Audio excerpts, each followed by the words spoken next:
Dutta Media, Power of News. Hello viewers, welcome to another episode of Your Doctor, Me Kosam Me Doctor. I am Dr. Nikhil, consultant neurosurgeon, currently practicing in Hyderabad. ఈ వారం మన guest doctor is doctor Phani, is a consultant neurology and ఇది first time ఒక interview between a neurosurgeon and a neurologist. మనం ఈ ఇంటర్వ్యూలో చాలా topics discuss చేసుకోబోతున్నాము. అసలు ఫస్ట్ ఒక పేషెంట్ న్యూరాలజిస్ట్ దగ్గరికి ఎప్పుడు వెళ్ళాలి, ఒక న్యూరోసర్జన్ దగ్గరికి ఎప్పుడు వెళ్ళాలి, అసలు న్యూరాలజీలో మనం ఎలాంటి డిసీజెస్ చూస్తుంటాము, ఒక స్ట్రోక్ పెరాలసిస్ గురించి కానీ, ఒక లైక్ మూమెంట్ డిజార్డర్స్ గురించి కానీ, ఒక ఇప్పుడు చూస్తున్నాం ఒక అవుట్బ్రేక్ జీబీఎస్ గురించి, అండ్ మోస్ట్ కామన్గా చూసేది మనం ఫిట్స్, సీజర్స్, ఇలాంటి చాలా టాపిక్స్ మనం డిస్కస్ చేసుకోబోతున్నాము. డాక్టర్ ఫనీ, మీ గురించి. హలో అండి, నమస్కారం. నా పేరు డాక్టర్ ఫణీంద్ర. నేను కన్సల్టెంట్ న్యూరాలజిస్ట్ లాగా భువనగిర్ అండ్ హైదరాబాద్లో పనిచేస్తూ ఉన్నాను. సో ఇందాక ఒక న్యూరాలజిస్ట్కి బ్రెడ్ అండ్ బటర్ అన్నారు, హెడ్ ఏక్, ఇంకోటి spine related problems. Okay, so ఈ స్పైన్ రిలేటెడ్గా చూస్తుంటాం ఎక్కువగా నెక్ పెయిన్స్ కానీ, లోవర్ బ్యాక్ పెయిన్స్ కానీ. సో ఈ నెక్ పెయిన్స్లో లైక్ మోస్ట్ కామన్గా సర్వైకల్ స్పాండిలోసిస్ అని అంటాం. అంటే అక్కడ అంటే ఏమవుతుంది సర్వైకల్ స్పాండిలోసిస్లో, అంటే ఎప్పటి వరకు ట్రీట్మెంట్ లైక్ మెడిసిన్స్ సరిపోతాయి దాంట్లో? డెఫినెట్లీ సర్వైకల్ స్పాండిలోసిస్ అనేది ఏంటంటే మనకి డిస్క్ ప్రాబ్లమ్స్, లేదంటే ఆ వర్టిబ్రా అరిగిపోయినప్పుడు లేదా డిస్క్ ఏదైనా ప్రాబ్లం ఉన్నప్పుడు వర్టిబ్రాకి మధ్యలో నర్వ్స్ వెళ్తూ ఉంటాయి. Disc will be saving it. Disc బాగున్నంత కాలం వర్టిబ్రా దగ్గరికి రాదు, నర్వ్స్ మీద ఒత్తిడి పడదు. డిస్క్ అనేది అరిగిపోవచ్చు, లేదా సడన్గా ఏదైనా పెయిన్ వచ్చినప్పుడు డీజనరేట్ అవ్వచ్చు. కొన్నిసార్లు disc prolapse, acute disc prolapse వస్తాయి, అంటే డిస్క్ పగిలిపోతుంది. అలాంటప్పుడు ఏమవుతుందంటే వర్టిబ్రా దగ్గరికి వచ్చినప్పుడు నరం మీద ఒత్తిడి పడే అవకాశం ఉంటుంది. జనరల్గా cervical spondylosis very common. Lumbar spondylosis కూడా కామన్ యాక్చువల్గా. మనకి ఎప్పుడైతే అంటే ఎప్పుడు వరకు మనం ట్యాబ్లెట్స్ వాడుకోవాలి అంటే అంటిల్ అన్లెస్ మనకి కొన్ని రిఫ్లెక్సెస్ ఉంటాయి. అంటే మనకి నర్వ్స్ బయటికి వచ్చే నర్వ్స్ మీద సివియర్ కంప్రెషన్ ఉన్నప్పుడు అవి పనిచేయడానికి మనం కొన్ని న్యూరలాజికల్ ఎగ్జామినేషన్ రిఫ్లెక్సెస్ అని టెస్ట్ చేస్తాం.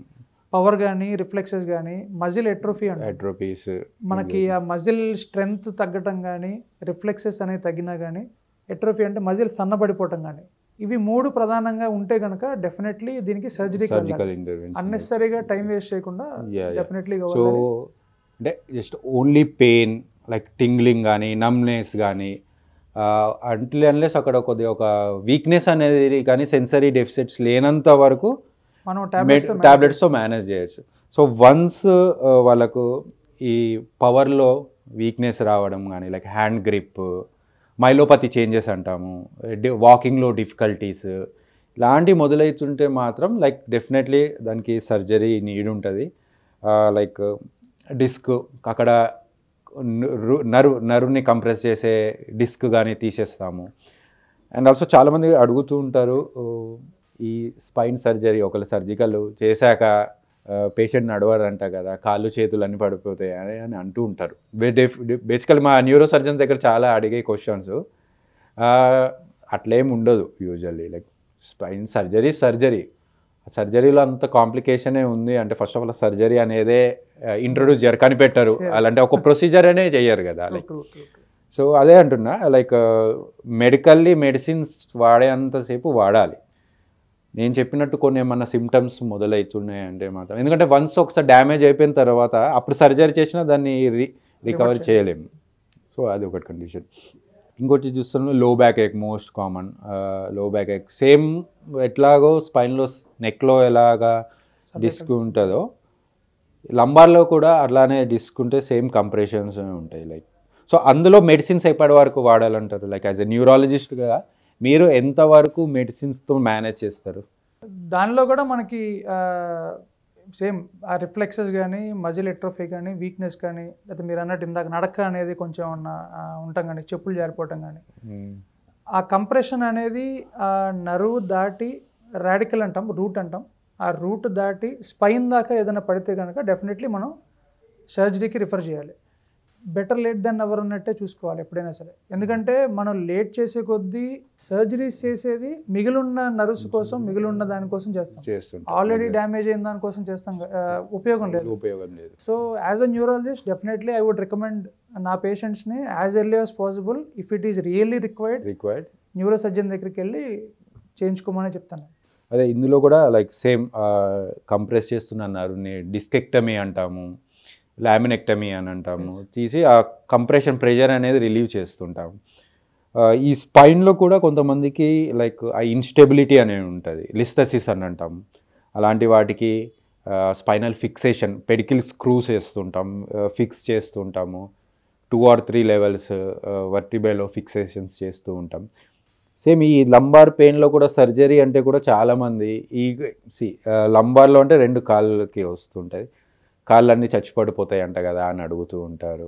సో అదంతా మిత్, అలాంటిది ఏం లేదు.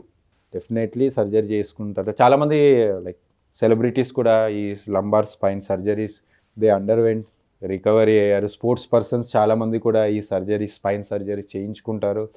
తర్వాత వాళ్ళ స్పోర్ట్స్ యాక్టివిటీస్ని వాళ్ళు కంటిన్యూ చేస్తూ ఉంటారు. సో ఇదంతా ఒక భ్రమ, ఒక మిత్, అట్లేం లేదు.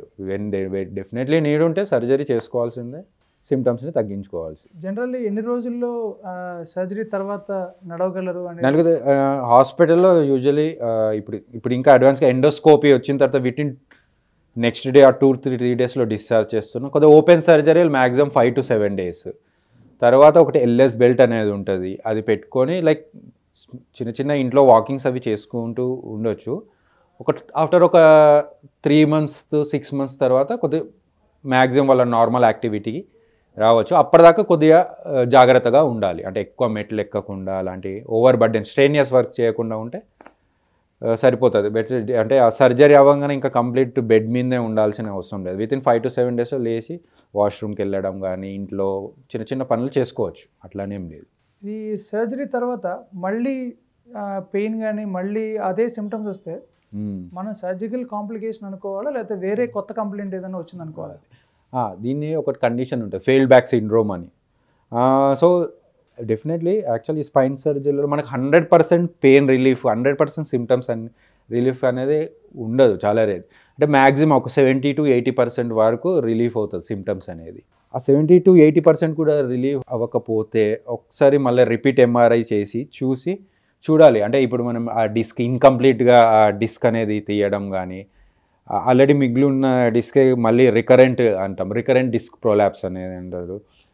లేకపోతే చేసిన సర్జన్ సరిగ్గా చేయకపోవడం, సర్జన్ కాంప్లికేషన్స్, ఇవన్నీ చాలా ఉంటాయి రీజన్స్. దాన్ని బట్టి దేనివల్ల వచ్చిందో దాన్ని మళ్ళీ ఒకసారి అవసరమైతే రీడూ సర్జరీ, సెకండ్ టైం కూడా సర్జరీస్ చేస్తూ ఉంటాం.